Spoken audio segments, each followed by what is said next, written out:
Three, two, one.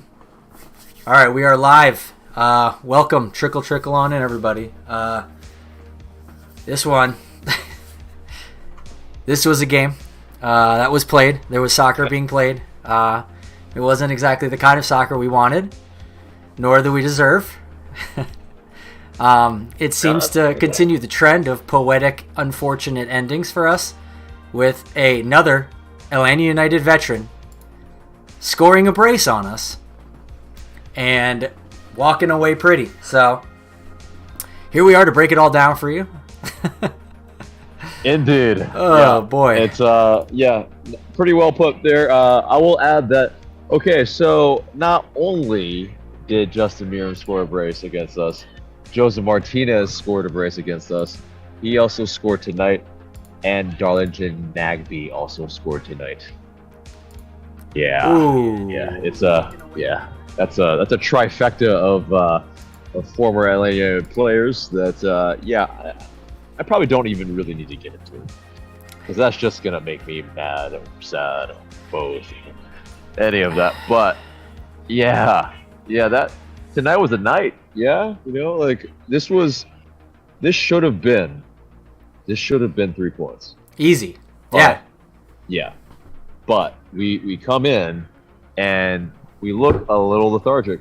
We look a little kind of just we don't really turn on the urgency until much later. And it's just like Charlotte looked way more up for it.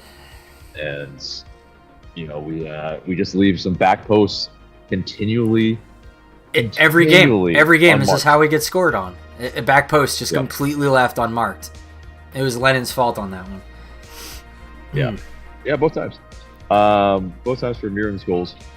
And it's just you have 43,000 people show up at the Benz. This is embarrassing.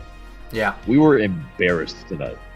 Plus, yes, the ref was not really helping us out very much, allowing them to pretty much take their sweet time with injuries, or even the one that really kind of set off the stadium was when the player was pretty much like a few feet away from the sideline. He got brought up, but then the ref even just like tapped him back down, and then he's down there for a couple minutes. They're about to bring a stretcher, and finally when the stretcher comes on, he walks off the pitch. That's... I guess like the ref was saying, well, if you're going to be on the ground this long, we're going to get the stretcher, so stay there. Because if it's that serious, you should stay there and get the stretcher. But, of course, the guy did his acting class thing, and there, it is what it is. The ref, was... This harkens back to what Pineda said. He did a interview on 92.9 The Game this week coming into this, saying that, some of the guys were asking him, well, do you feel like you've been rubbed the wrong way by refs this year a lot? And he said, listen, we can't what did he say? We can't rely on the refs whatsoever. They're going to give us nothing. And we saw again tonight, they gave us nothing. And this comes back to what he said before, where he said, we have to start winning games. We have to start winning the respect in the league. So refs will start giving us benefits of the doubt and stuff like that, which is absurd to think about, but apparently that's a thing, because that's what Pineda was saying we need to do. We see it again tonight, where the ref just kind of goes, well, you guys are just going to try and play like this. Well, we'll give Charlotte the benefit of the doubt every time. So, he's like, you know what? We need to just play better. We need to be above and beyond, because we already know we're working against the other team and the refs. That's basically what the takeaway was from that interview this week. Yeah, sure. And not only is it 11v11 normally, we're down 10-11, but then we're fighting a ref too, so it's maybe 12-11 or 12-10. But to speak on that 10 men, that red card for Gutman early on in the second half, kind of boneheaded. Yeah, what was that? Yeah, and so it is a penalty. the fact that it took so long, though, I mean, it took a long time. Yeah, it brings into question whether or not it's clear and obvious. So, but I mean, to me, it wasn't called the first time. To me, it was clear and obvious that it was a penalty. Yeah, I don't know why I did it. I don't know why. So, but and then what a lot of people I saw. So maybe you can elucidate this a little bit for me. A lot of people in the chat were saying, "Well, why was that a dog? So, why was that a red? Should have been a penalty and a yellow." What do you say to that? Yeah, I mean, it is really tough for double jeopardy, essentially. Like usually it's not always both, but yeah, ref was on one tonight, and it's like it was already like come on, like you give one or the other normally. I mean, to get both, that was just we were a little hard done there. Yeah. But yeah, is it a penalty? Yes. So 2-0 down, and then we bring on some subs. There's some energy and whatnot. But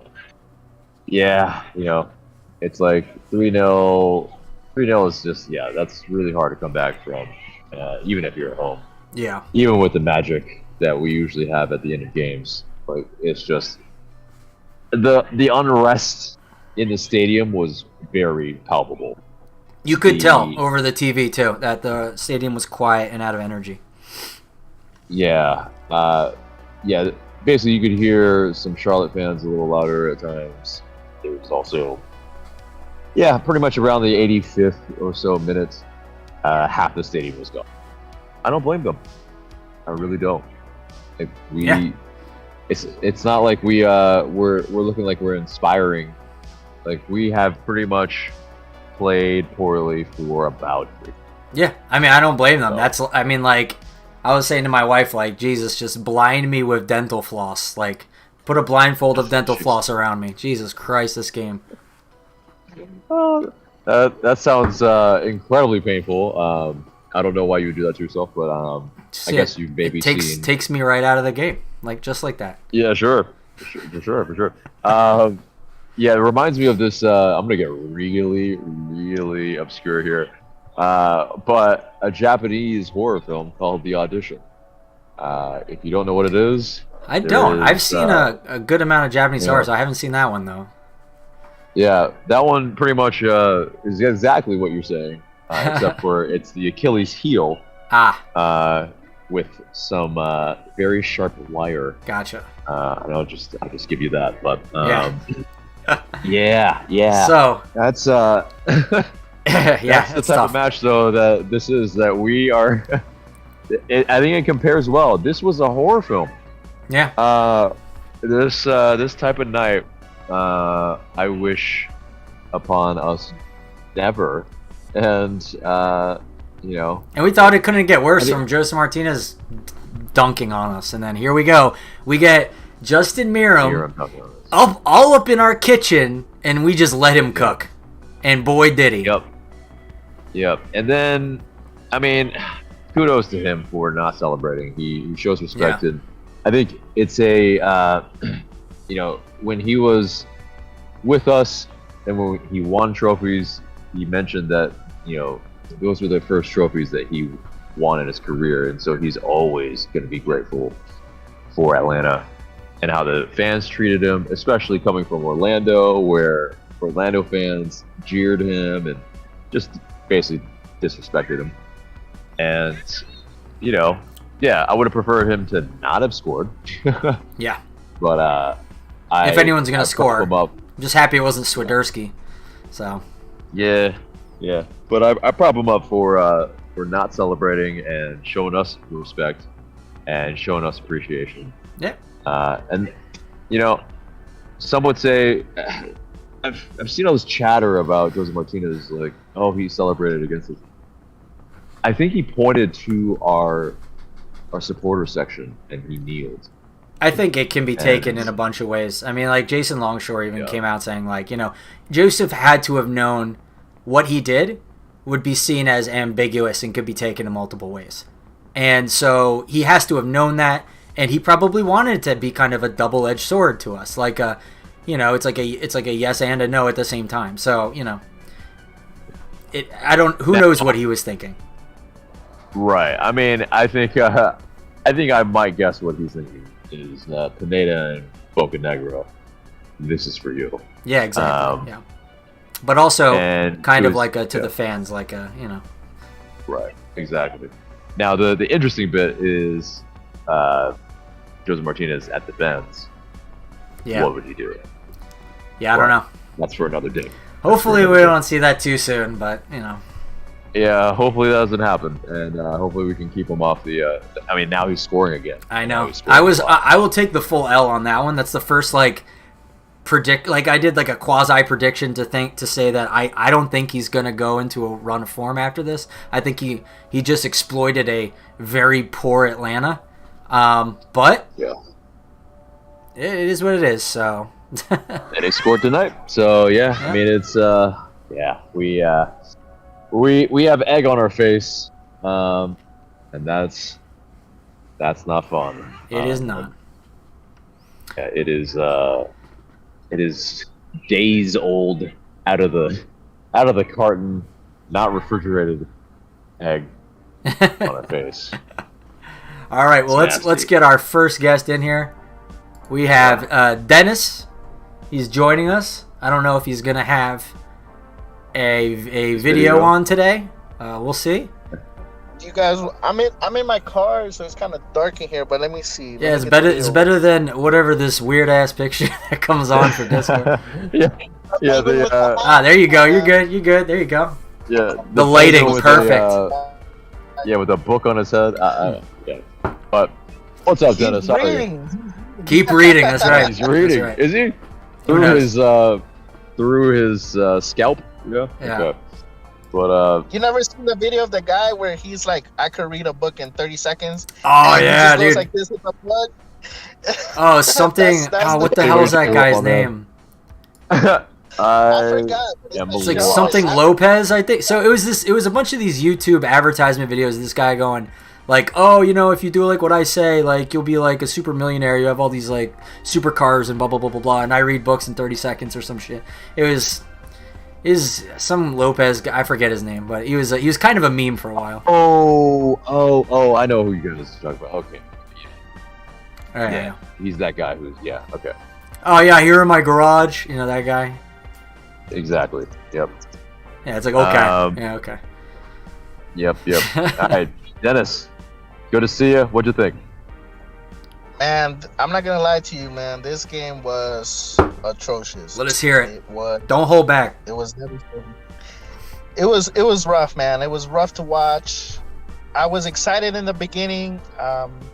They were doing good. They were playing well.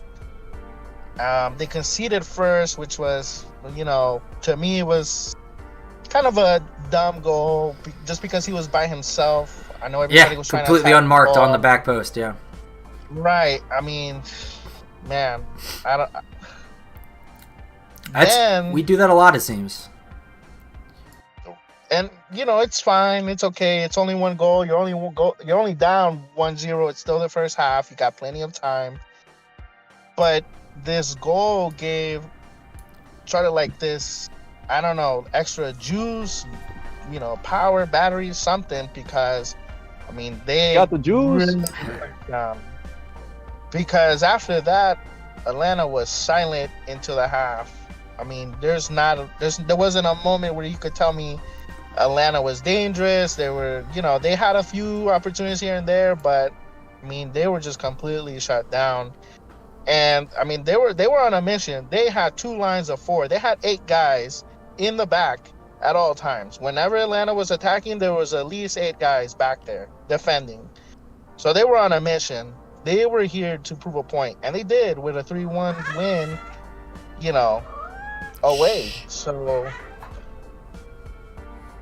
yeah, I mean, it's super hard to do on the road win, and Charlotte, who are down in the dumps, do it against us. And this is crazy. It's their second win, their second away win. Yeah. I mean, they had no business winning this game, honestly, but here we are. I mean, just completely capitulating for what seems to be little to no reason. My thing is this. Man, I don't even know who to point fingers at because it's you just gotta blame everyone. I mean, they played a really good game. They kept what's his name? I forgot his name. Thiago Almada. Yeah, they put him on ice. They did not let him play at all. That's the game plan. Every time he was passing the ball, they were intercepting it, cutting it off, not letting him play. They were smothering him. I mean, it really was. It was their game the entire game.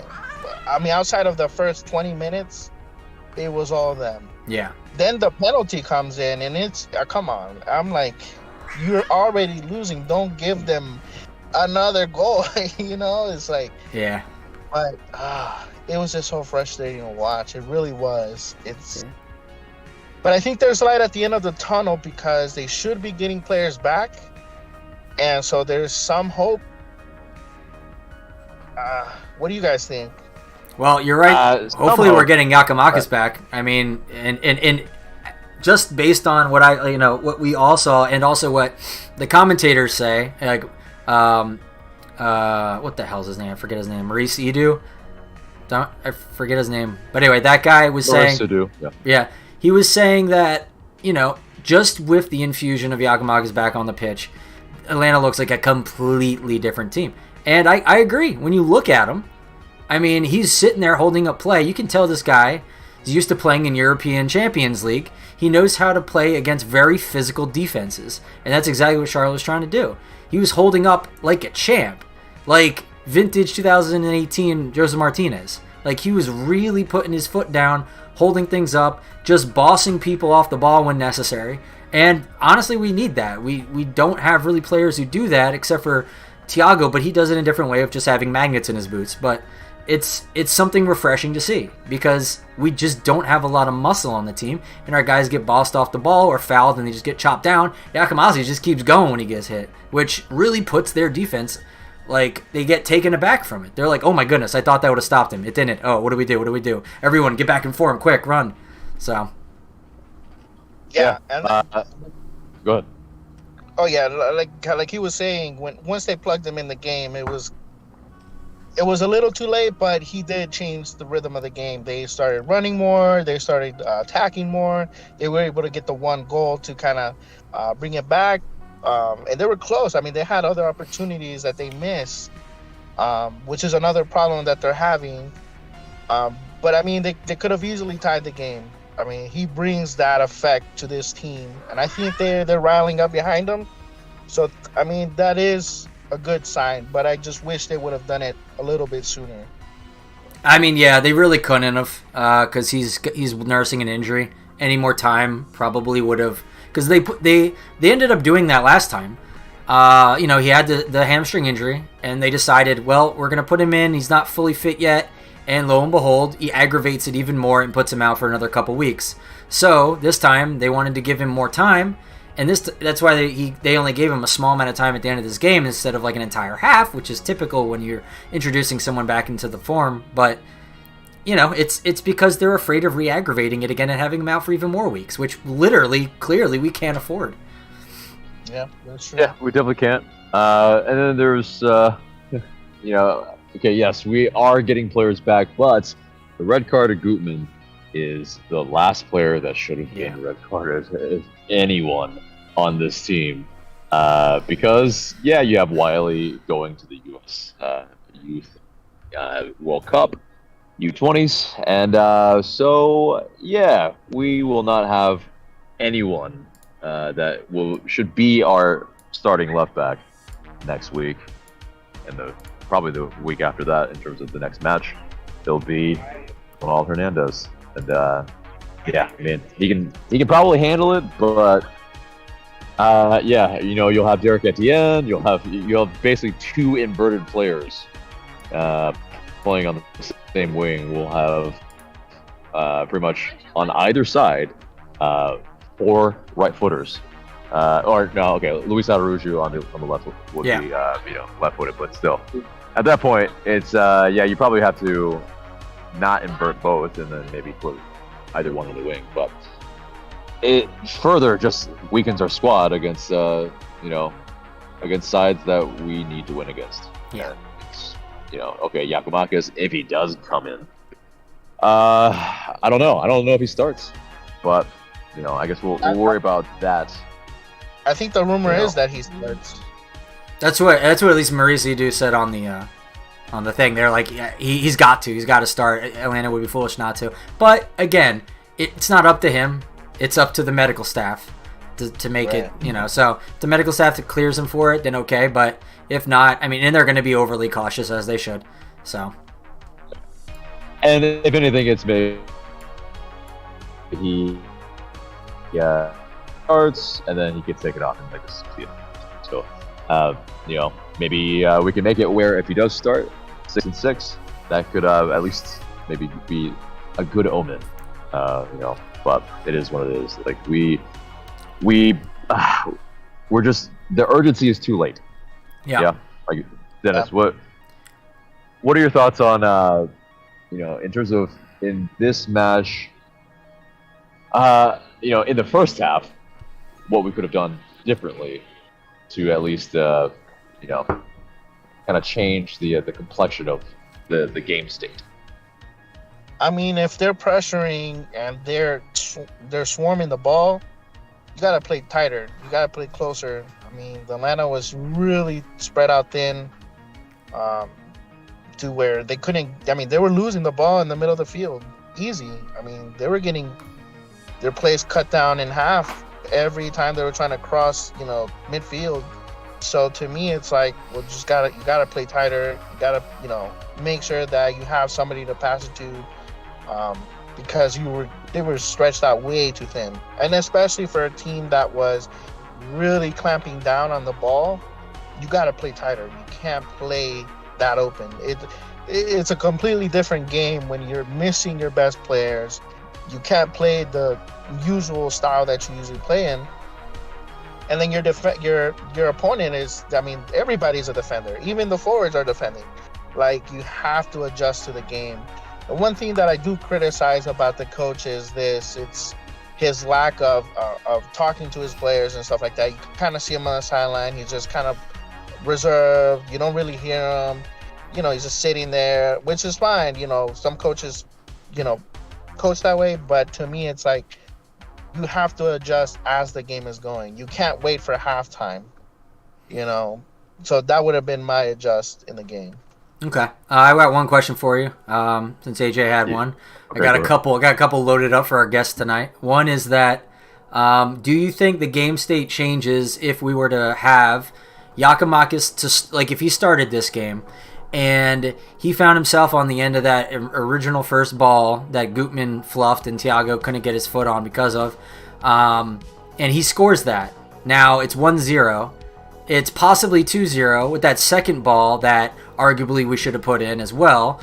That could be a possible 2-0. It's also possible that Charlotte gets defeated because of that. They start thinking it's like the last game.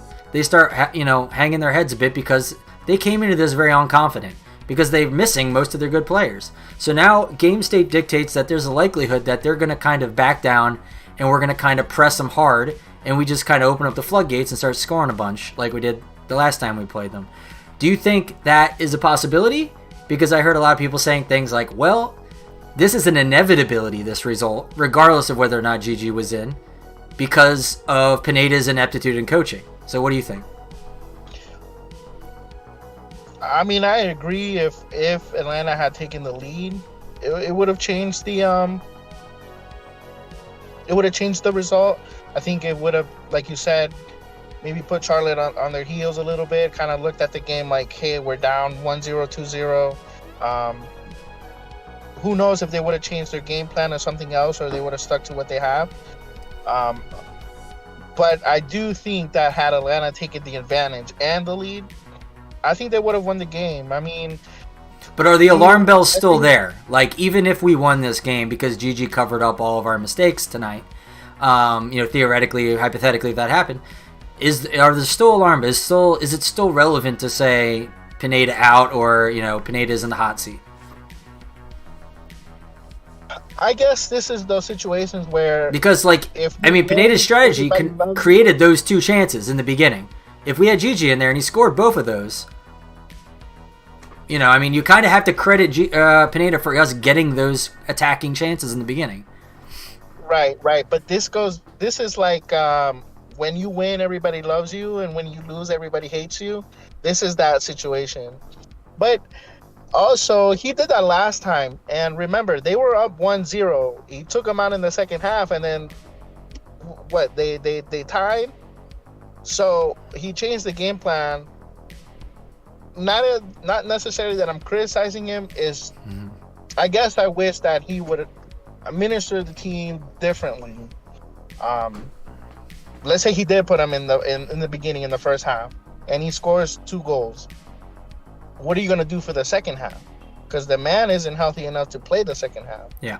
So what are you gonna do? So he's still in the hot seat, whether he likes it or not. I mean, Gotcha. It just is what it is. All right, well, that's good. If AJ, you have any other questions, we'll let Dennis go, and we'll hop on to our next guest. But thank you very much for stopping by. AJ, what Dennis is... Okay, yeah. Did you just ask what I think? Yeah. And then your question, because I got a question. Well, yeah. So, I mean, it pretty much was my question, which is Pineda on the hot seat? I think he is. Not because he's a bad coach or anything like that. I just wish that, man, the dynamic of the team is off, and you could see it on the field. I don't have to tell you about it. I mean, you could see it, in the game itself. And so, like I said, it's not necessarily his fault, but you have to make those adjustments in game as the game is progressing. Because if you don't, things like this happen. Or let's say that they do take a 2-goal lead. It changes the dynamic of the game. But what are you going to do for the second half? You still have to run adjustments. You're still going to have to take them out. And so what are you going to do? So is he in the hot seat because he's a bad coach? No, absolutely not. I don't think that he's doing a bad job. But there's things that he needs to tweak for this team to win, because they have the opportunity to win. They've created chances and opportunities, but they're not scoring.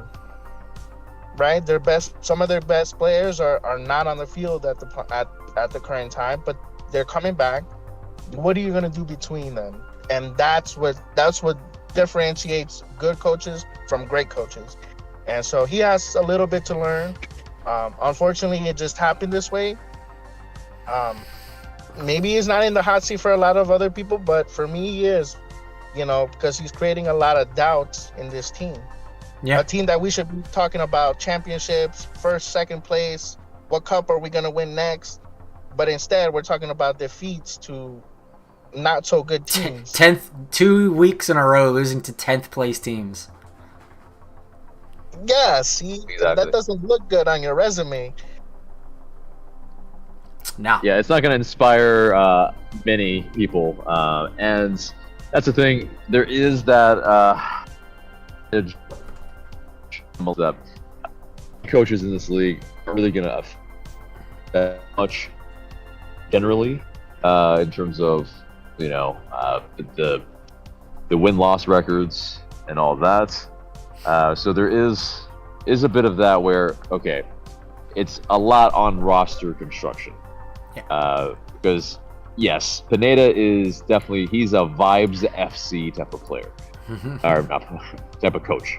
He's like that type of coach that if all is going well, his player and that type of like being a good person, being a good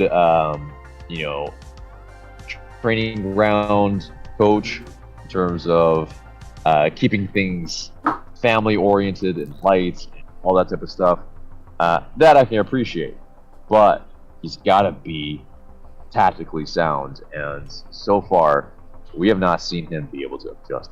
So if you're gonna say that, then I'm gonna say, what tactics could we employ that would make this team win week after week?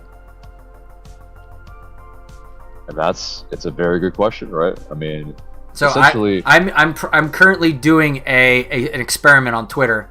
If people are paying attention to my Twitter at all, I'm asking all of like the soccer commentators, like the announcers, what are their opinions on if we should play a bunker style and play counterattack away. I mean, at this point, maybe we need to play that at home too, but at least away. Yeah. And then maybe we could see at least what that looks like, or at least try it. Basically, Doug Robertson's agreed with me. Jason Longshores had said, well, that's just kind of not their DNA, and I don't think that most teams play bunker and counterattack really, like, just solely. And I'm like, well, yeah, of course, wasn't really my question, but he's not really going to answer it, honestly, I guess, sometimes. Not, like, slandering him or anything, but, like, in that regard, like, I think it's quite clear that I think this team, especially, in every team, basically, they have the ability to play on the counter if they want to. The way Jason kind of phrases it was that they don't really have the ability to do it, which I just completely disagree. I because agree that we are a team that's actually built for the counter, especially if we play Wiley and Araújo wings, and we don't have Yakumakis in the middle up top. Well, then you kind of have to play to the strengths. And what are our strengths? Open, in behind. Araújo, when he's having to take on defenders in front of him or shoot from distance, it doesn't work. But when he's in the box, he's a lot more clinical. And Wiley as well. In open space, he can do some damage, as we saw against Charlotte away. Yeah. And that's the thing, is like we aren't setting ourselves up for success. And then I think really at this point too, we have Westberg in goal here. I think this is a question for this: should we be playing Westberg? I mean, after this game now? Yeah, Diop is the other choice. But after this game, I think we put Diop back in. Because it's one of those Brad things. Comes in a few days, doesn't he? Not necessarily. Not necessarily, but he is ahead of schedule. He is training, which is very encouraging to that degree, because obviously he is the better keeper than Westberg. They showed the stats tonight on the top. Like, it's an absurd amount of wins and very low losses and draws for when Brad is in the net versus all other keepers. It's like absurdly bad. I don't know why they showed that stat. It's kind of weird, but they did. Yeah, well, I mean, I think it is a telling stat, and they should be. I think because it's like Westberg undersized a little bit. Definitely a little harder in mouth when he's on the ball, and I'm not really sure he's a good shot stopper. Diop at least is a good shot stopper. He's a little questionable on the ball, but not terribly so. And Westberg almost lost the dribble of a ball right into our net today too. Right. Yeah, he's not. Yeah. I think his problem is a couple hard mouth. Yeah. I think his issue is he doesn't have that charisma to be goalkeeper. Really, in order for you to be a goalkeeper, you not only do you have to be able, to stop the ball and pass it and all that stuff, but you have to have some sort of character and charisma to you, because when a guy's coming up to you like that, you cannot be scared. You can't be timid. You can't lose the ball. He almost lost the ball. You can't have those situations happen. So I guess if you were to ask me what I put back there, I'd put Diop. I'd probably put him. Just because the way he's played a little bit better. Yes, he's made mistakes, but he's been, it's for some people man of the match, and he has played well. So that's my for him. I agree. All right, Dennis. Well, it was great talking to you, and I think I'll see you next week. Yeah. I have the Fire jersey coming in. I don't have it yet. It's coming in, and so I'm excited. I hope you're excited. I'm always excited. I know AJ is laughing. he's smiling. I think he's excited. Oh, man, it's going to be great. Thanks, man. All right, we'll talk to you later. Thanks for stopping in. All right, you guys. Dennis. Have a good night. Have a great rest of your night. All right, and as we wait for our next guest, let me see if I have Let's read the chat.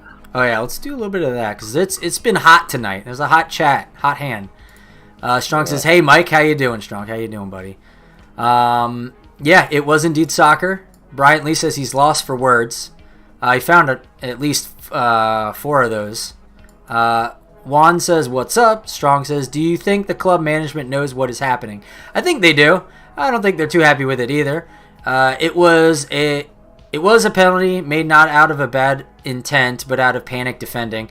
Yeah, I mean, I just think it was silly. He shouldn't have done that. Just let the guy take his chance. But a penalty is like an assured goal. That was pure. Baraka says it's pure pain. I'm baffled right now. Like, what happened to the club? Yeah, I mean, we're all kind of feeling that a bit. It's a little shell shock, honestly. Brian Lee says, I want us to take more shots. Every team has figured us out, and we cannot take shots outside the box. We always play inside the box and always cross over the box, so everyone just jams inside the box. I mean, I think that's partially true. There was a lot of errant crosses tonight. It just seemed like they were overweighting, underweighting balls. Thiago, again, this is like the second or third game in a row I'm pointing out that he just seemed a little off with his final ball. Like, he hit a couple visionary passes like he usually does, but it's just not at the clip that we're used to seeing in the beginning of the season. The beginning of the season, this guy's like putting it on a platter like half the field away. But right now, it's like maybe 50-50 the ball will make it to where it's supposed to go, and like maybe it'll be in an advantageous position when they get it, but maybe not. So, I don't know. Jeez, I think it also is this. He looks a lot better with Yorgos Giacomakis up top. Yeah. Because there's a guy who's actually going to make runs. Like, there's a guy that it looks like they're on the same page when they're playing together.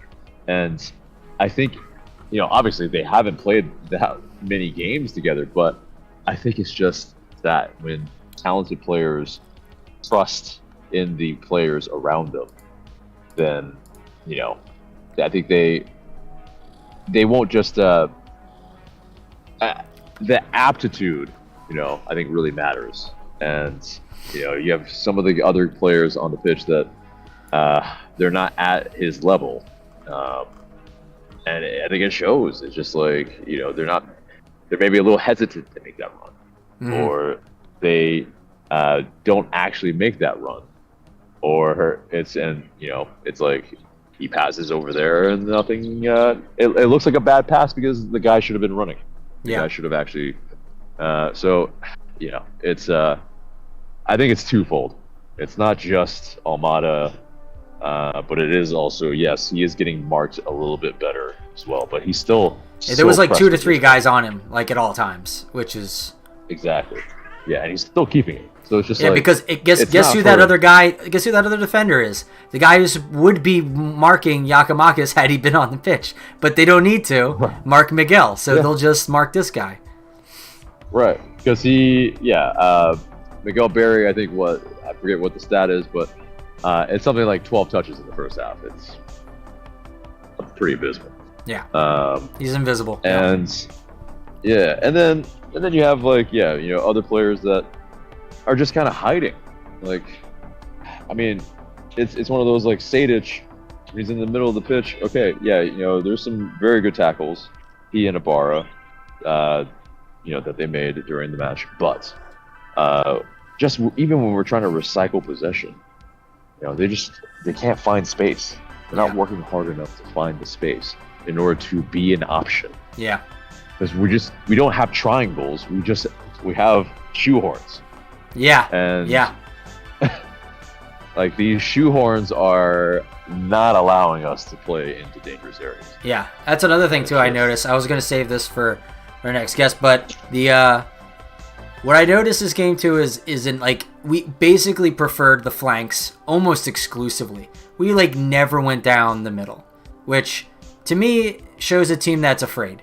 They're not afraid, or they're afraid of getting intercepted and having a turnover in transition. And, they're clearly fearful of the other team preying on that. And that's super worrying. Like, if you have no confidence in that, then honestly, like, you have no real you have no real business trying to like push down the other side anyway, because you get forced out to the corner and you try and put an errant cross in.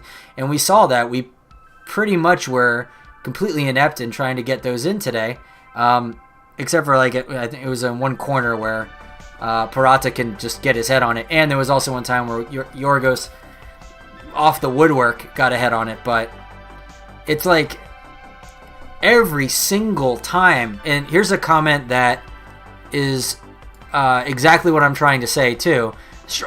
Strong says, whatever you do, if you do it in slow motion and have such a slow build up, it doesn't matter in the end because the opposition will see it and adjust for it. And that's exactly what happened. They just went down the sides predictably every time. The other team got into formation, got into their shape, and was able to handle it every single time. Like Dennis was saying, blocks of 4 up and behind immediately to get in position because we were slow as hell.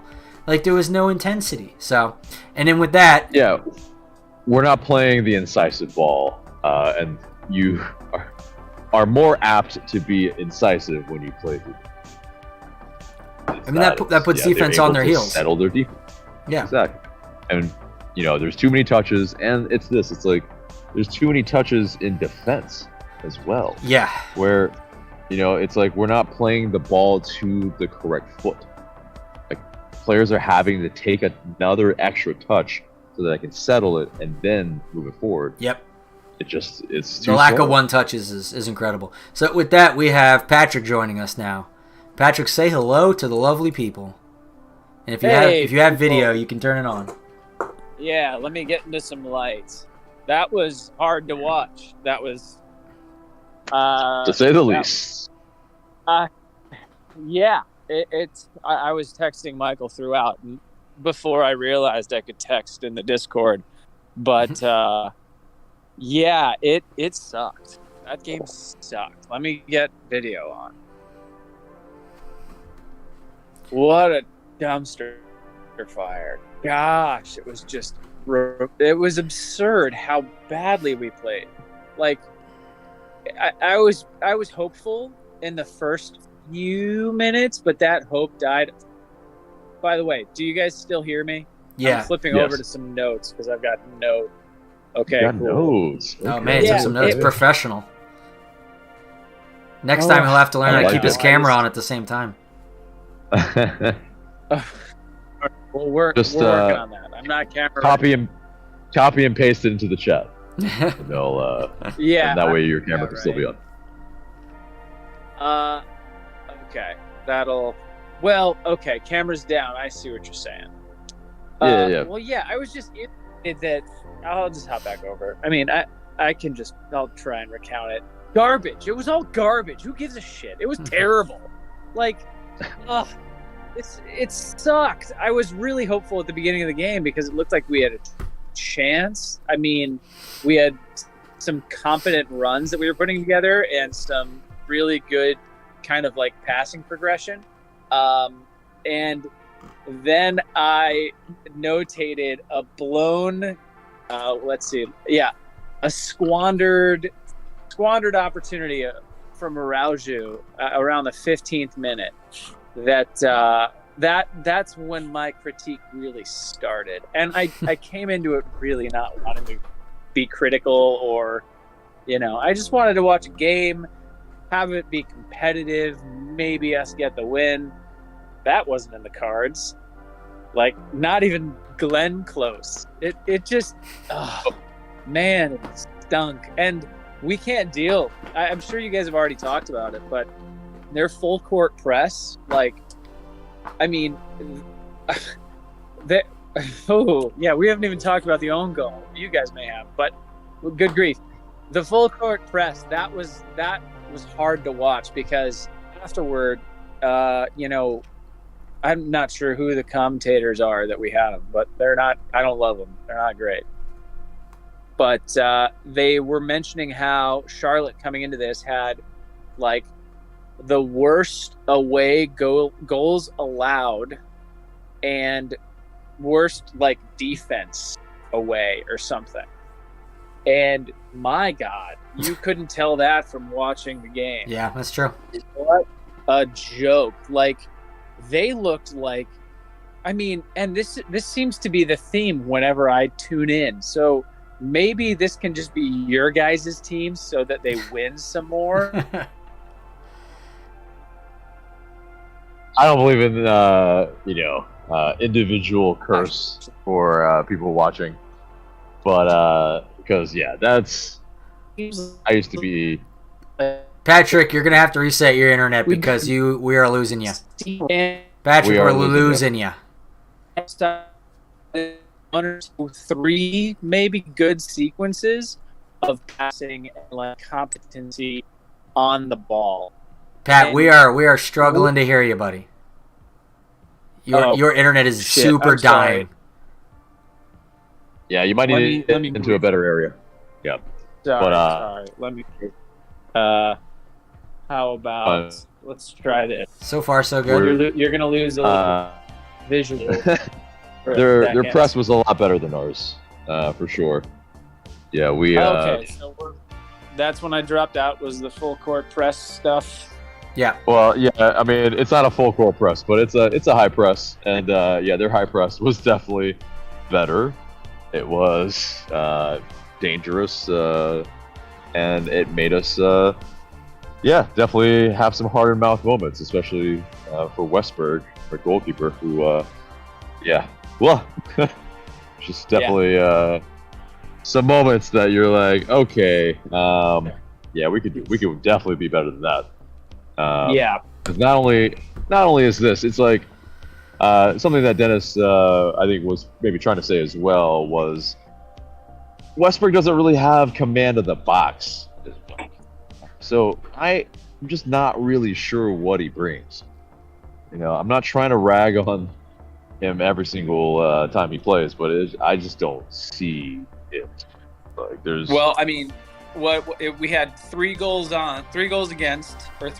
against us, and if he was not there, it'd probably be like what? Let's call it 10. Right? He's a pulse. He's a pulse between the pipes right now. Goose is, I guess prognosis is good, but he's our veteran presence. And I agree. This backup is, he's a backup and he's not a good one, but you don't want to have a good backup. You want to have a good starter, and we're just playing hurt. Indeed. Now, we asked Dennis this as well. Is Gonzalo Pineda on the hot seat? Oh, for sure. Yeah, I think after this string of losses, kind of coming on around the international break, I think it's for sure a question. I mean, especially coming from, this is a squad. This is one of the younger squads in the MLS. And we do have a lot of talent. We have, some designated players that are coming off of injury or whatever, but like we should have the recipe for success, but it's so I think it's certainly a concern. I'm concerned about it. I'm gonna try not to lose sleep over it, but then again, that's what the Dale's Pale Ale's for. Oh, Dale's Pale Ale. But it is also this. I'm not trying to put a damper on your nights, but okay, yes. Justin Meram, former LA United player, scored twice against us. Joseph Martinez, former LA United player, scored twice against us last match. Of course, Meram scored, Joseph Martinez scored, and also Darlington Nagbe, a former LA United player, scored tonight. 3 former LA United players scored tonight. I'm just going to leave it at that. Let me just... I don't know this off the top of my head. Hey, does that make me feel good? No, you're making me feel worse. I got to say... I got to ask, because I don't know this off the top of my head.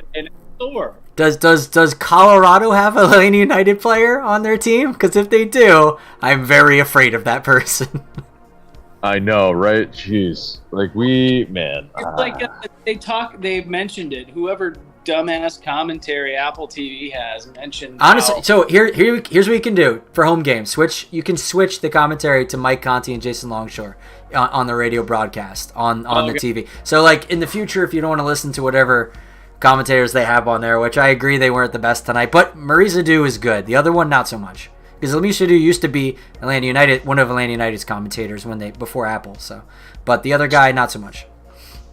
Yeah, I was not really overwhelmed at much of any of the game, and I really wanted. I feel like every time I'm on this, I'm just negative. But we've lost every game that I'm on this. So, but yeah, I mean, it was hard to watch. All of the goals scored against us. You know, I guess it was kind of cool that Miriam was somewhat like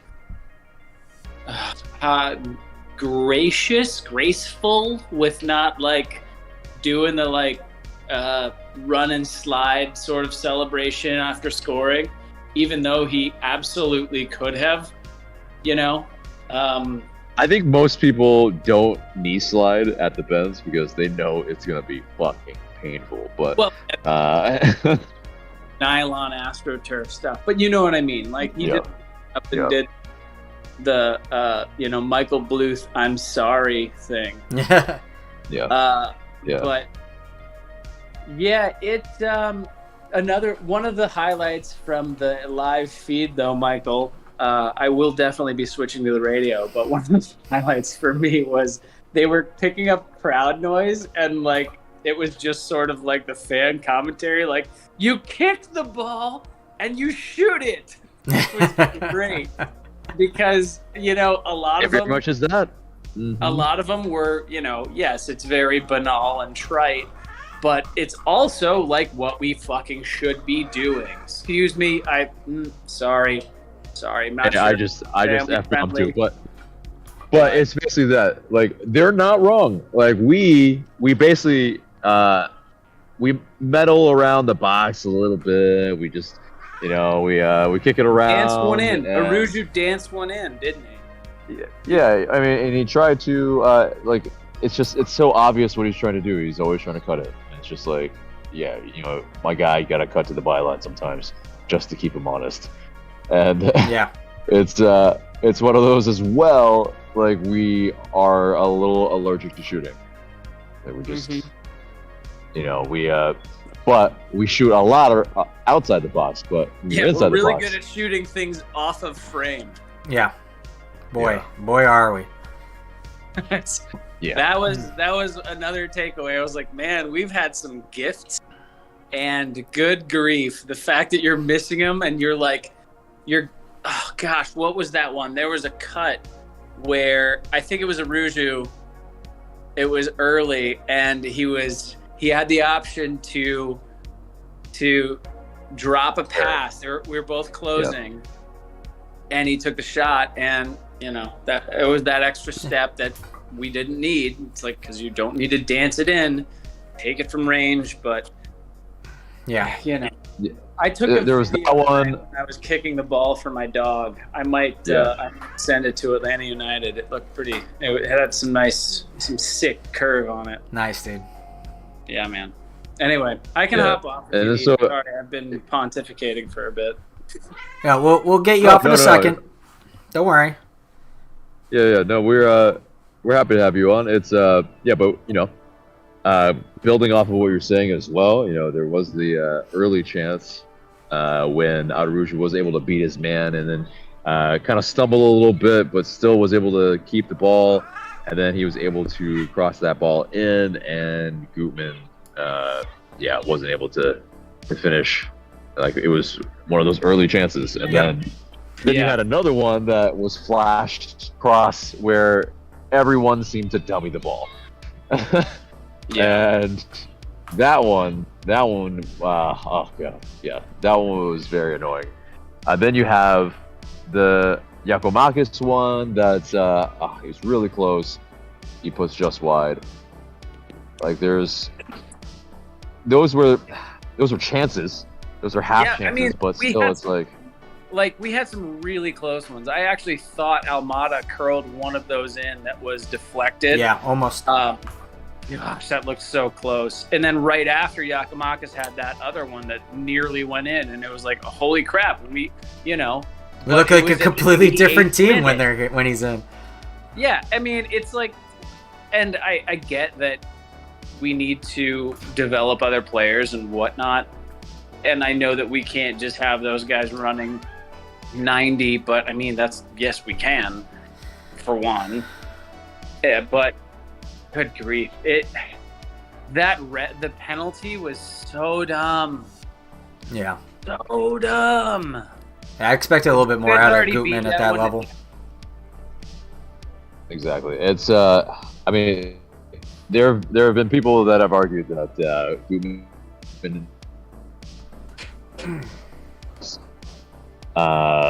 not been fantastic defensively this season. He hasn't. He really hasn't. I think it's that. It's like, yeah, you have that, and then you have as well Brooks Lennon being beat at the back post both times for Justin Muron's goals. Yeah, that was.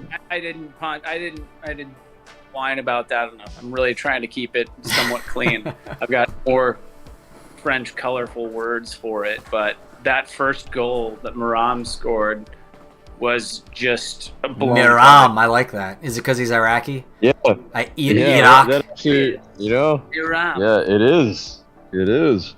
Yeah, no, but that was just a blown coverage, and I mean, I think I was in the process of just like discussing something, or some I'm sure very well nuanced analytical breakdown of the game with my wife while that happened. And then it happened, and I kind of was reacting to it afterward, and I was like, okay, you saw him and then ran the other way.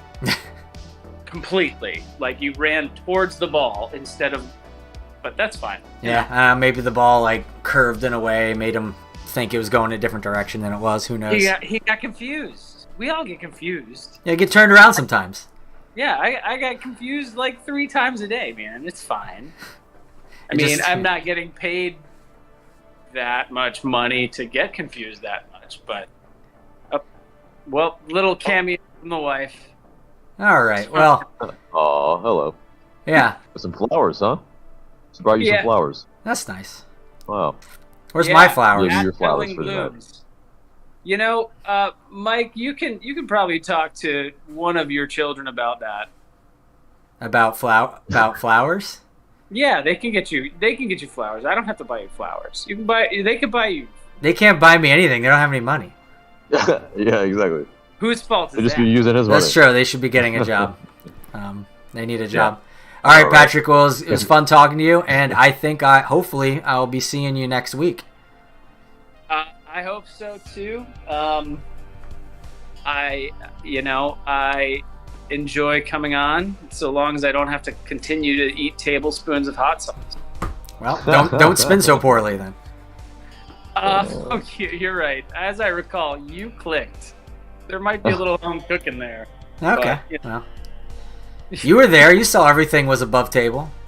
Well, it was above the table, but I don't know what was under the table. There were a lot of wires and stuff, Michael. I don't know. You could have the Matrix under your desk. All right. Bye, guys. Good talk. All right. I'll see you later. It's great to talk to you, man. All right. See you, have a great night. All right. Get that loon out of here. Right. So, yeah. We're gonna have one more guest. We're gonna have one more guest, and he's a first time guester is the word I'm gonna say. We have here from the chat, famous person from the chat, Strong Viek is coming in for the first time to say hi and to give us his perspective, I believe, from Greece. Hey. Hello. Yeah. Say hi to everybody. Welcome. Hello, everybody. How's it going? All right. Can you hear me fine? We can hear you great. We can hear you. Okay. I haven't used this in a while, so I wasn't sure. No problem. Give us your hot takes. What did you think about the game? And also feel free to turn on your video. We're around an issue some with that. Okay, no problem. Okay. I have an issue. Maybe some other time. All right. Okay. All good. Okay. So, it was a miserable and hectic performance. Miserable. Yeah. It was a miserable and any way you see it, you can't take anything positive out of it. you can say like, this thing worked well. Okay, we lost, but at least we saw like our passing was okay.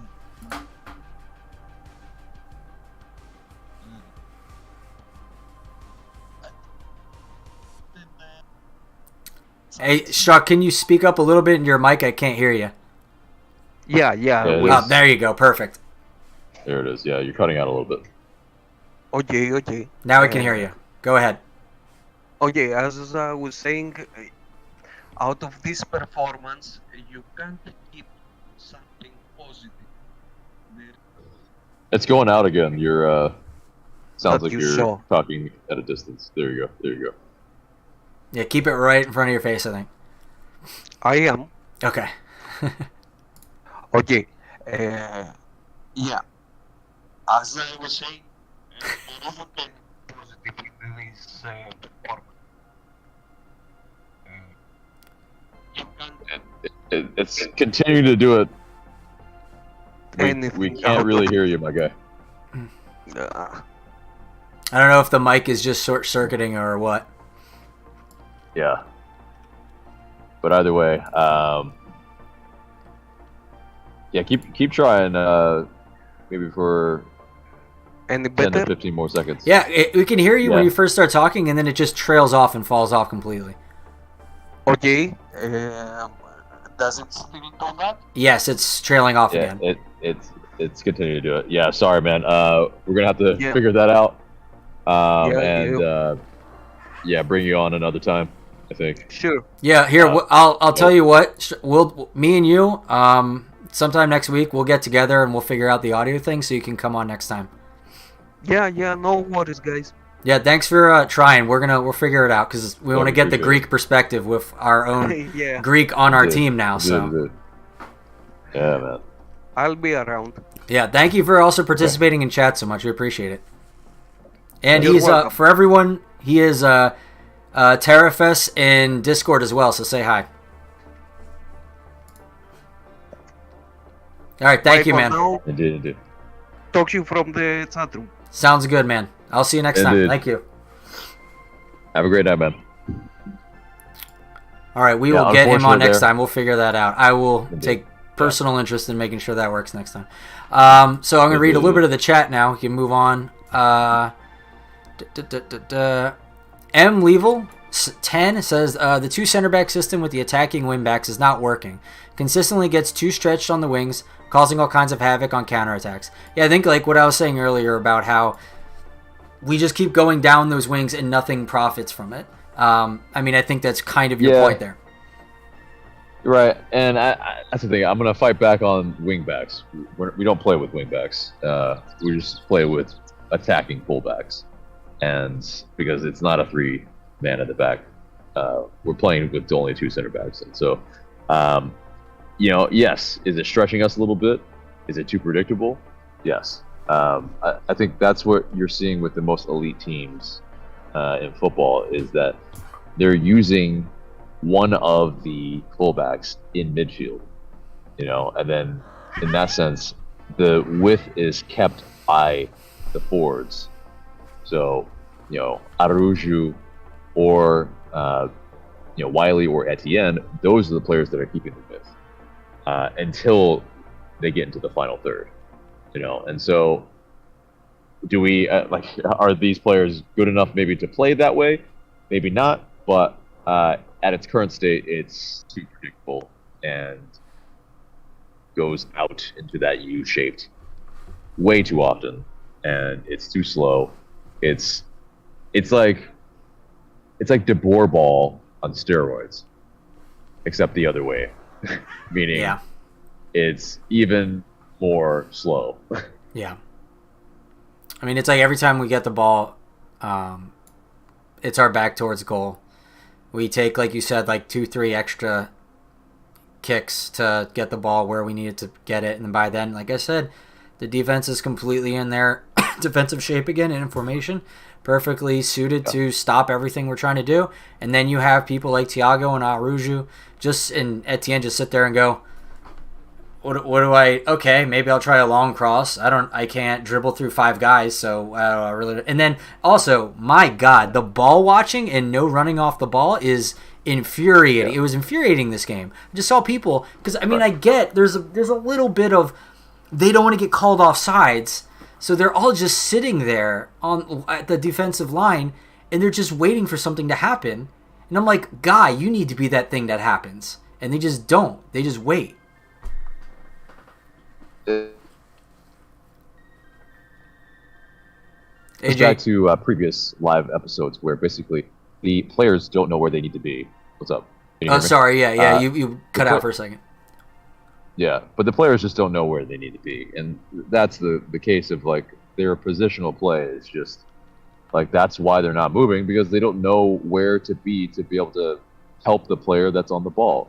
We have a lot of guys that are 1v3 because there are no other players making runs or at least being in some space to be able to help them out as an option. At that sense, okay, I'm being like surrounded by Charlotte fans. Oh no! Like, what's happening here? No, no, it's fine. They're walking away. But for a second there, I was like, you want to get them on the stream? Nah, they're good. I think they're walking away. They're just a family that stuck around for the unified match. But right. Yeah, but either way, it's a team that the players don't look like they know where to be, and to be able to help out the player that's on the ball. And so, yes, as well, what you're saying, there's a lot of ball watching, and yeah, when there's a lot of ball watching, it means there's not probably proper coaching. And so, to answer your question from earlier about what could be better, there absolutely could be a lot of different things. In terms of tactically, with players knowing where they need to be, players, it's the spaces that need to be filled, the half spaces, up and down, vertically and horizontally. And I would imagine anyone who's a coach in this league is knowing that. Like that's probably something that. They're studying constantly, but I mean, I think it whatever it is, the message is not being sent to the players, or the players aren't heeding the training or the coaching. Either way, something's not working, and it hasn't worked for 3 weeks. Yeah, and we just keep dropping points. Yep. JB Jr. says, "Stick Atlanta United on the side of a milk carton." I mean, yeah. Where did they go? Yeah, we're missing. Connor Watson said, missing. This Pineda press conference is a joke. I can't wait to watch that later. Strong says, okay, the press conference is up, just not live yet. Bryant says, understood, but when they are on a fast break or in the box, they know they can counter when we have all of our people up, and that's when every team gets us. Yeah, I mean, we get hit in the counterattack a lot. If we lose 2 to 3 more games, I think GP is going to get fired. I mean, there's a possibility that if we put out more stinkers like this, they might not wait till the end of the season. I think if we lose, but we lose not decisively, like we put up a fight, I think he won't get fired. However, if we get blown out at home multiple times in a row, then I think that might change the conversation. Strong says Giamakis is in pain again. I mean, he might be. Dak says, terrible game, shake my head. I mean, yeah. I'm not sure you watched it because I know who you are. But, yeah, it was a terrible game. Strong says Giamakis is going to be reassessed again. Oof. Kareem says, kind of wish it was fast-paced. Seems kind of slow, even though we had more possession of the ball. The urgency is too late. We're at home and I'm confused. Are we playing an away game? Yeah, I completely agree with that sentiment. No urgency. Yeah, we have possession, but that leads to nothing, unfortunately. Yeah, listless possession, especially when you're chasing, doesn't do you much good. It's okay, yeah, if you're keeping a lead, yeah, play it around, play it to the back. Try to keep it as long as you can. Play the extra pass. Yeah, but when you're chasing a goal or you're, starting a game off, you should probably play with some more urgency and try to play one touch to unsettle the defenses and to be able to unlock doors. And we're not doing it. We're not doing it enough. Yeah. Kareem says it's kind of early. It's still kind of early in season. Defeats to bottom table teams on bottom of the table is kind of sad. Yeah, but it begs to, I kind of talked about this a couple weeks ago, and I guess I went on the record, and I'll stay on the record saying that I think these teams, aren't as bad as the beginning of the season portrays them to be. I think teams get better over time, and some teams were hot in the beginning, but then get found out, and they time to regress to the mean. And Atlanta is an example of one of those teams, and I think maybe some of the teams we beat, like San Jose, I think they are starting to show that they aren't necessarily weak teams. We kind of took advantage of them in a time where they were in kind of a, not transition, but they were still getting their legs. Exactly. So, those wins in the beginning of the season, people say, like, yeah, don't worry, we did good then. But it's like, did we really? Or are those teams just not ready yet? Yeah, and we also, some of those games, we were rescuing points or, things that are not sustainable. So far, we have not played consistently enough of an identity, to where we can be like, okay, yeah, this is inspiring. This is the type of football that we want to see played. Like I've said this before, we are fool's gold. We're in fourth. I don't know if we're still in fourth. I haven't looked at the table yet, but would you imagine that we only dropped one spot in the 3 weeks that we've been sliding?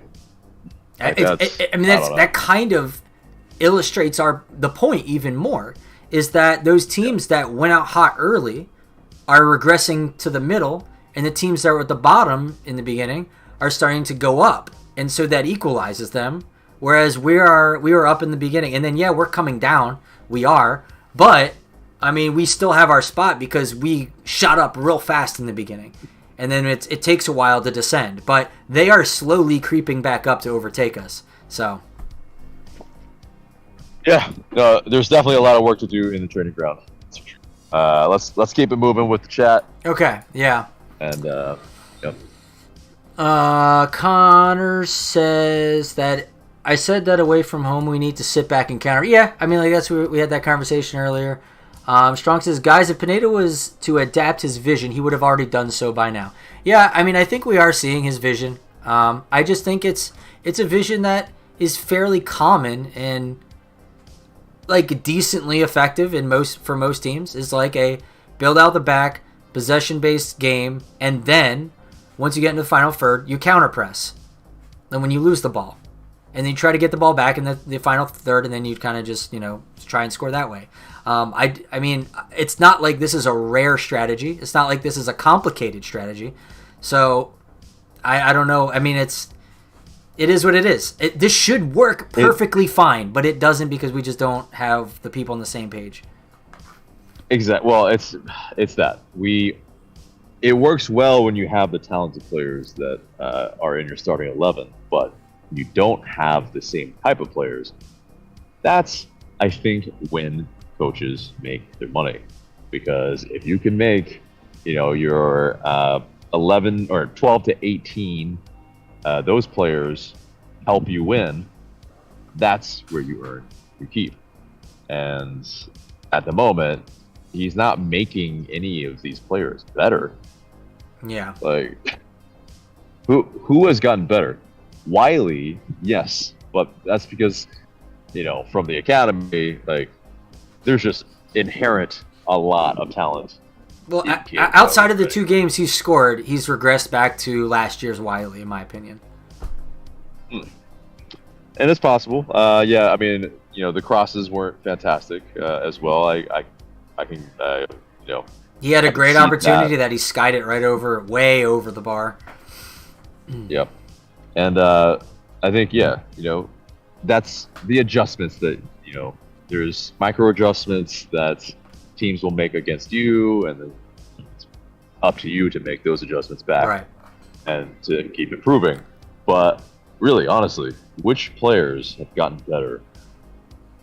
Yeah, I can't really. Etienne seems to have. It seems that his season last season, where he did very well, seems to be kind of almost a one-off. It seems like, because at this point, I don't see what the heck they saw in him from last year. So. Yeah, it's one of those he probably, in terms of being on Columbus, there was they used him effectively. He's that type of player that's comes up through the Red Bull system. He's he presses. He's he's a hard worker, and he's a guy that can at times beat you on the dribble. But yeah, is it consistent enough? Is he doing other things enough? Does he have a final product? We haven't really seen it too much. Like he can get into really good areas, but yeah, so far, Caleb Wiley has been more productive than he is. Yeah. Bryant Lee says, Aruju is a bust. Sorry, man. He cries. He falls down and expects a foul. He dribbled too much, tries to be too fancy. Yeah, I mean, to be fair, he did get knocked a lot this game. And he kept looking for calls because I at one point with Thiago, too, I thought that they should have gotten a yellow much early on just for persistent infractions. Like, they just kept knocking him. And Thiago, I rarely see Thiago frustrated, and boy, he was mad tonight, too. And I think, it's also maybe, like we say, the game state will affect it too, where, I mean, yeah, he's feeling aggrieved. Charlotte's breaking up the play as smartly as they can here to pretty much disrupt any rhythm. And then as well with the injuries that they're having that are feigned and, just the shithousery. It's on point. Like Charlotte did everything right pretty much this match. Stands the goal that they conceded against us. Yeah. I mean, yeah. Charlotte fans go home happy, and that's very annoying. It's at least it's our first game we lost at home. Yeah.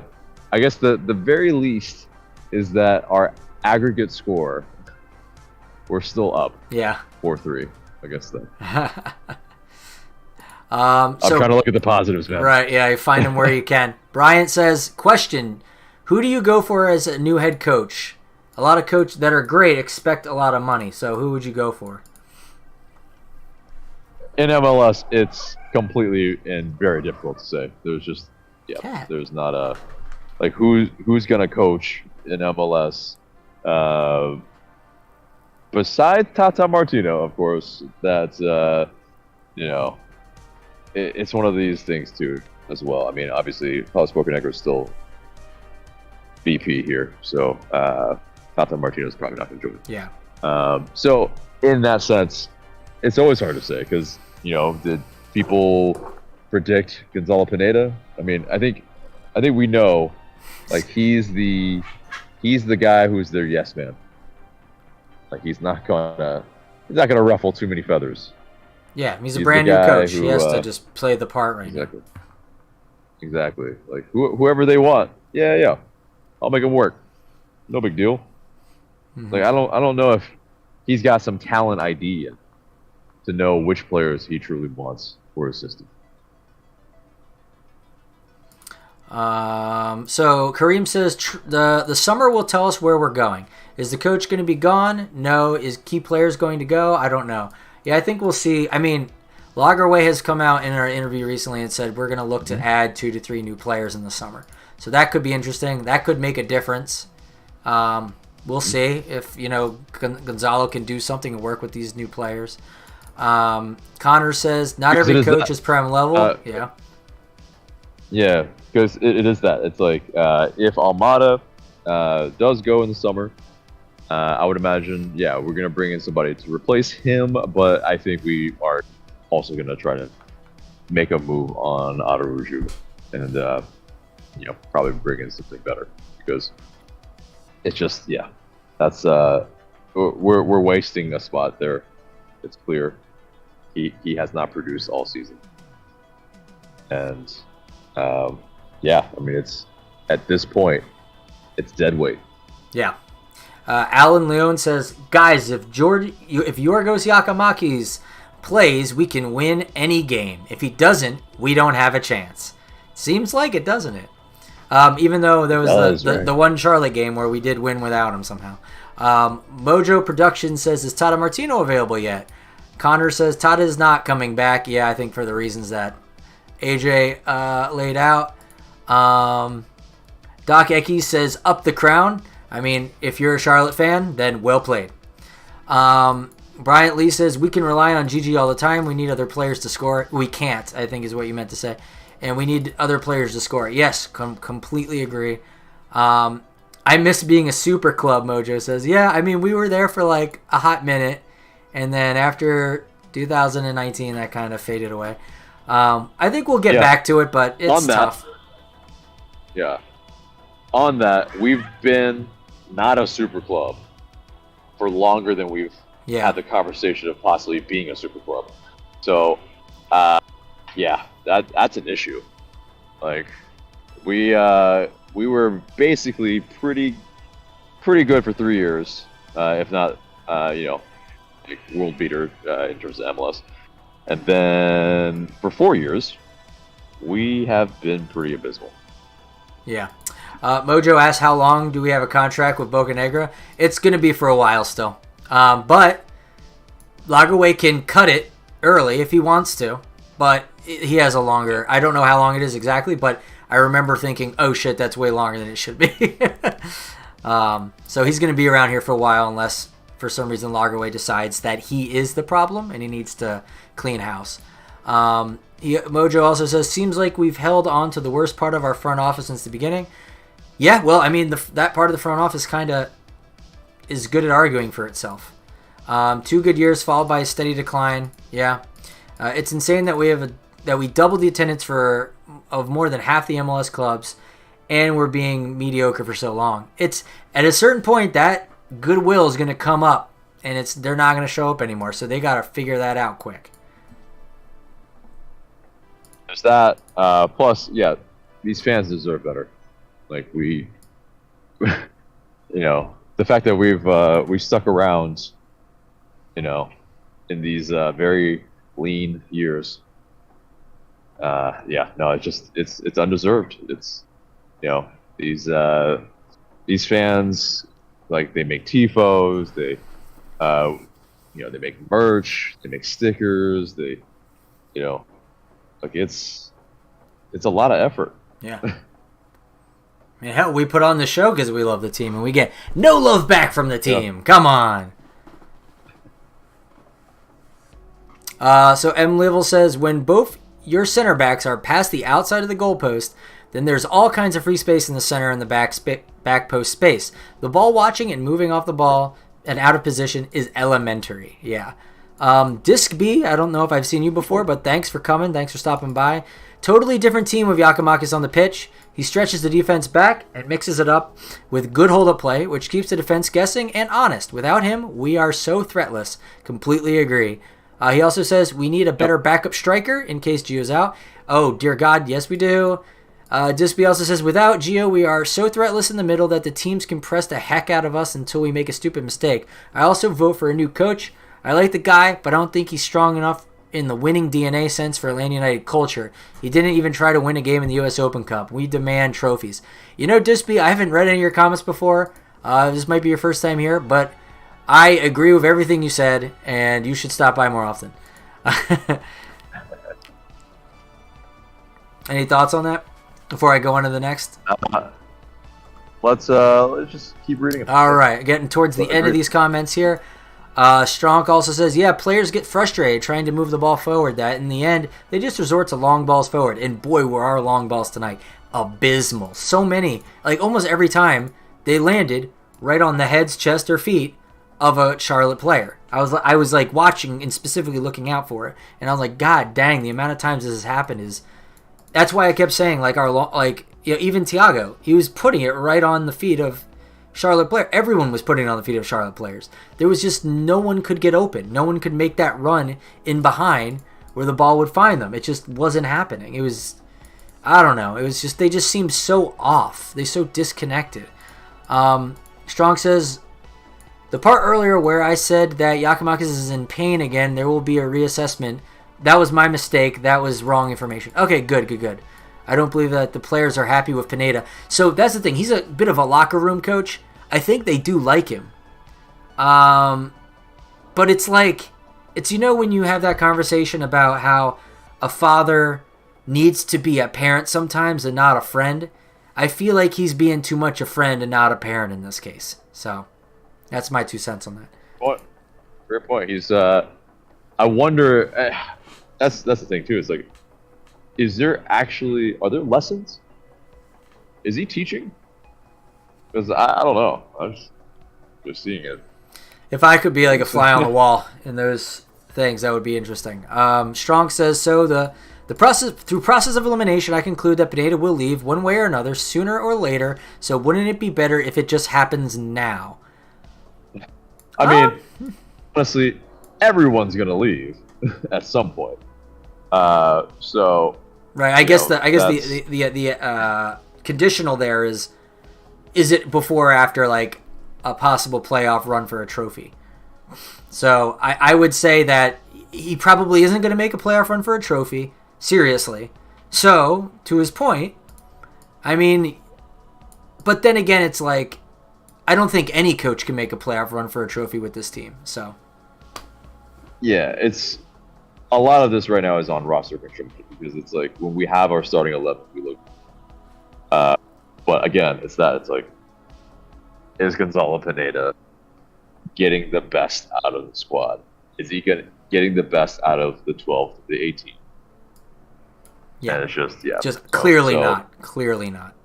When Memphis 901 gets a better show out of their team, then I won't gonna tread that one back up again. M Level says Jesse March, head coach for Atlanta United. Thoughts?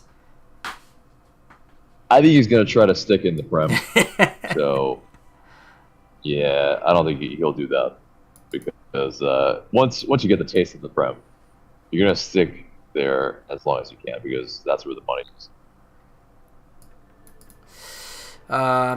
Yeah, Connor says, why would Marsh come to the MLS? Also, Strong says, just for the record, I believe the team can do a lot better with this exact same roster. I mean, yeah, it's just, I don't know. I mean, heck, defensively counterattack. That might change the complexion of a lot of things, but we refuse to do that. And I mean, for the life of me, it doesn't have to be the entire match. Exactly, I mean, exactly. Just read the game. Just turn it on and off when it makes sense to do so. I don't know why Jason Longshore has to take it, so dichotomously. Either it has to be full like that or not at all. And I'm like, listen, the team I think has the ability for a little more nuance than just that, but who knows? Yeah, I'm not going to badmouth it too much because maybe he'll come on the show sometime.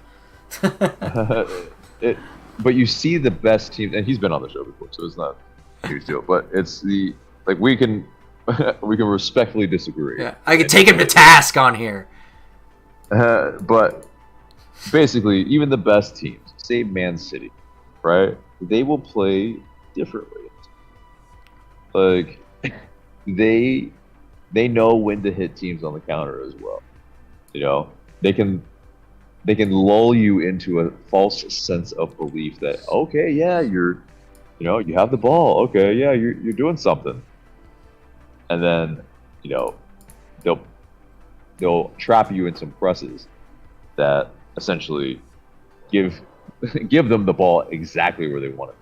Yeah. And so it's not something that is that crazy. Yeah, it's an ebb and flow. You read the game like, okay, the other team is pushing very hard. they're overexposing themselves. Maybe we'll play back and hit them counter. Oh, now they're starting to look tired or whatever. They're starting to pull back a bit. Now let's push hard. Let's, flow back into them and see if we can hit them. So, it's all about reading the game state. And, I mean, we definitely just have one gear and one gear only at this point. SB Mobiles, I haven't seen you before in the chat. Welcome. He says, first time I left at the minute 65, it was horrible. I think the main issue is backup striker since GG has had not a great injury record coming in. Oh, yeah, Connor said that second part. Yeah, I agree with the. We knew that he was a little bit older. He knew he was injury prone. That's another thing I was hoping that we could be better at in terms of getting players that. Because, gosh dang, if we don't have the injury bug still around us, it's been terrible. We just need to find players that can just... And when I remember tweeting this out at one point, that we signed a guy whose nickname was Tank. I'm like, finally, we get someone durable. But, c'est la vie.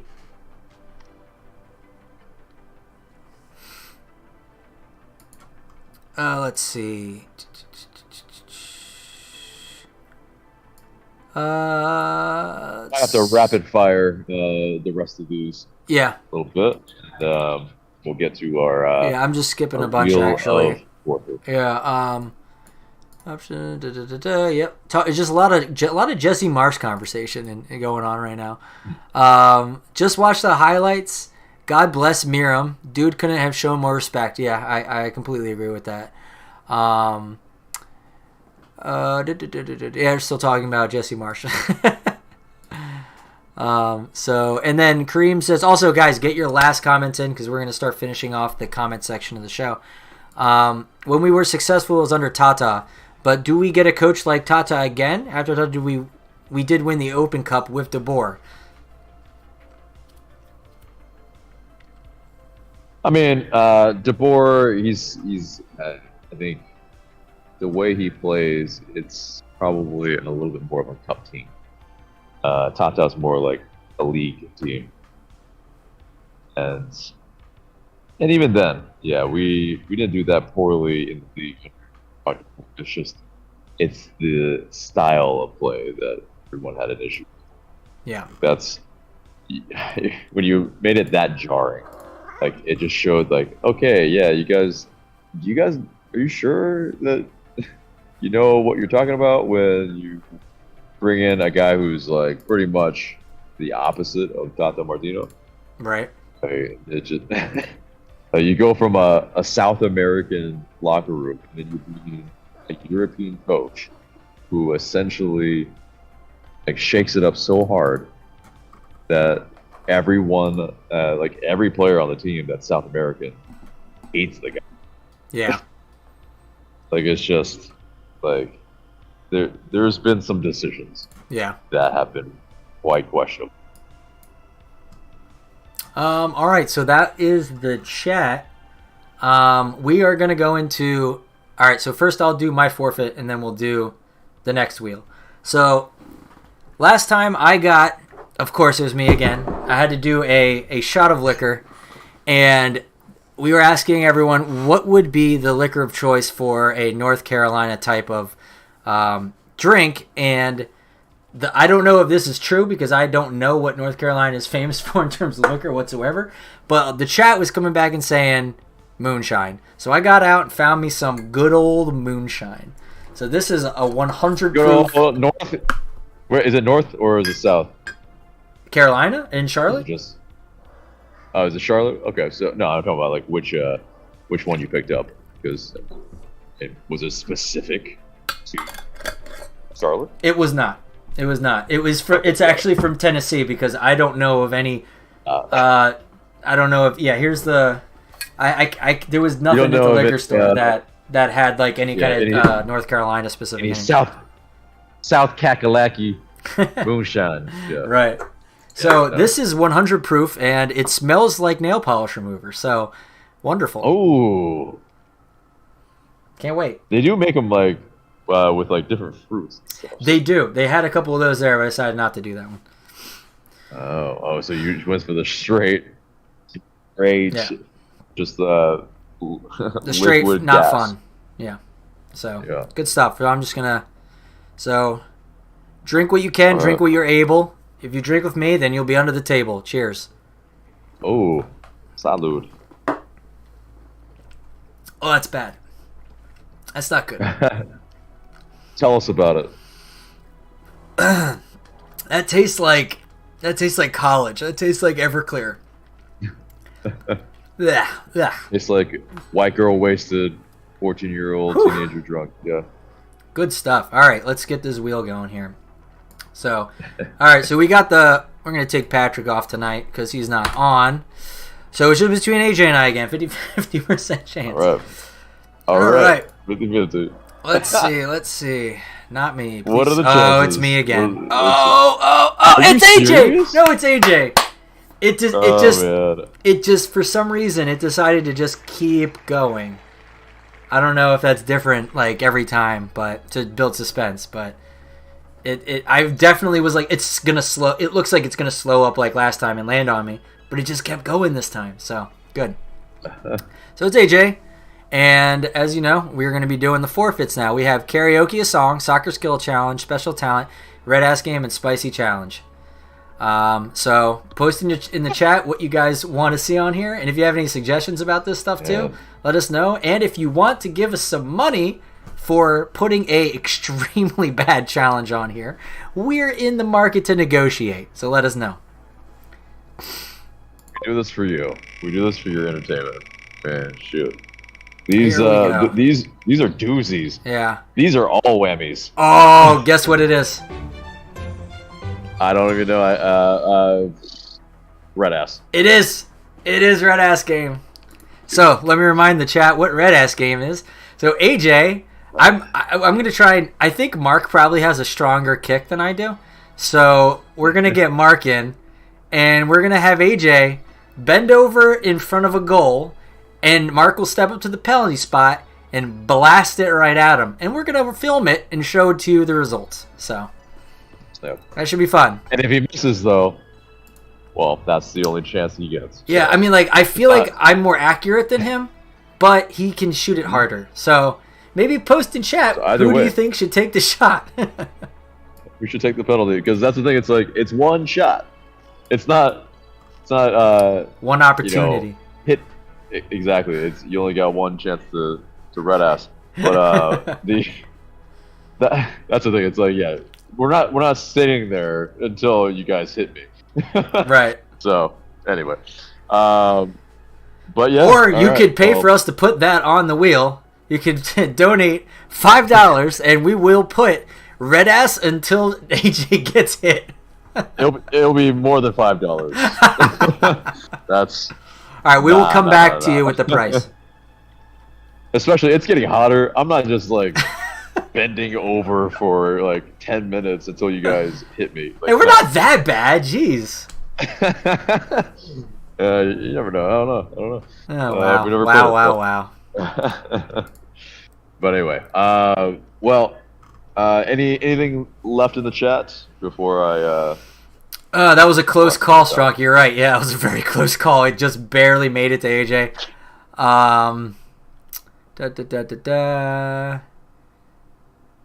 Run him off the Mojo says I like DeBoer. Sorry. How did I know it was red ass? I don't know. I thought you were gonna get spicy challenge, but I know, right? Because mind you, I can't see any of this. yeah. The chat will keep me honest. I like DeBoer, even though his style was boring. He was a good coach. The roster management is what did him in. The best thing to do would have been to just extend Tata and not run him off to Mexico. I mean, I think Tata wanted to go to Mexico and do that, so I think that was kind of more on him. Yeah, a little bit, and it's probably as well. I mean, he did what he could. He ascended the mountain in MLS. What else is there to do here? Win every trophy and continue to win every trophy. I guess he usually doesn't stay long at places, so we know this. But also, it possibly could have been, somebody else running him off because we've seen the history of it. Yeah. Carlos Bocanegra, Yeah. not the best man manager. That's right. Well, so I think that pretty much does it for us here over at the Atlanta United Fan TV headquarters, and coming down to our field correspondent AJ at the Mercedes-Benz Stadium.